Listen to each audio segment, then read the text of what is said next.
My husband's best friend wasn't who I thought he was. It's strange how betrayal starts quietly. A look, a text, a secret that grows like a shadow. My name is Claire, and for most of my marriage, I thought I had everything. A loving husband, Daniel, and a peaceful life. But I was wrong. Because sometimes, the person you trust the most is standing right next to the one who destroys you. Daniel had a best friend, Ethan. They'd known each other since college. I liked Ethan, everyone did. He was charming, polite, the kind of man who always knew what to say. He came to our house often, birthdays, dinners, even movie nights. He was family, or at least that's what I believed. One night, while cleaning the kitchen, I saw Daniel's phone light up. A message from Ethan, "She's beautiful tonight." My heart skipped. At first I thought, maybe it's a joke, a compliment. Something harmless, but something about it felt wrong. When I asked Daniel about it, he brushed it off. "Oh, that just an inside joke," he said. But I could tell he was nervous. He wouldn't look me in the eyes. After that, I started noticing things. Ethan texted Daniel more often. When I entered the room, they'd stop talking. And Daniel, he became distant, distracted. I tried to convince myself it was nothing, that I was overthinking. Until one evening, Daniel said he had to travel for work. 2 nights, simple trip. But something in my gut told me to check. I opened his laptop and saw the flight confirmation. But the destination wasn't the city he mentioned. He lied, I didn't say anything that night. Instead, I called Ethan.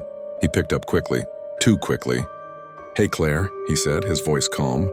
"Daniel's already on the way, right?" My blood froze. I hadn't told him anything.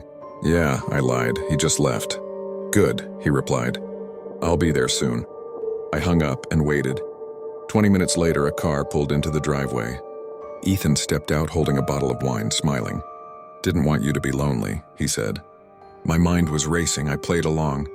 I smiled back. "Come in," I said. We talked for a while, small talk, meaningless chatter. But his eyes never left me. Finally, I asked, "So, how's Daniel's trip?" He smirked. "Trip?" And that's when he slipped. He told me he was with you tonight. The room went silent. He realized what he'd said. I stood up slowly, my heart pounding so hard I could barely speak. "Get out," I whispered. "He tried to talk. Claire, I didn't mean... Get out!" He left. I locked the door and sat in the dark, shaking. The next morning, I called Daniel. No answer. Later that afternoon, I checked his location.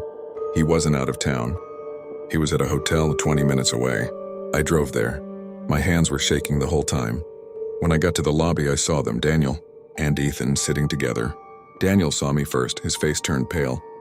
"Claire," he whispered. "Don't," I said. "Don't lie again." Ethan stood up, tried to explain, but I didn't want explanations. I just wanted the truth. Daniel finally spoke. "It's not what you think," he said. "Then tell me what it is," I replied. And he did, a truth worse than betrayal. They weren't cheating with someone else. They were hiding a business, one they built behind my back, using my name, my finances, my credit. I was the one being used, not as a wife, as a tool. Everything we owned, the house, the car, the savings, was already in his company's name. Their company, I felt sick. Years of love turned into a scam. I walked out of that hotel without saying another word. I filed for divorce the next morning, and I didn't look back. A few months later, I got a call. Their company had collapsed. Ethan disappeared, Daniel moved away, and me, I rebuilt slowly. People say betrayal hurts because of the lies, but that's not true. It hurts because of who tells them, and sometimes, the biggest betrayal isn't love, it's trust. Subscribe, leave your like, and comment.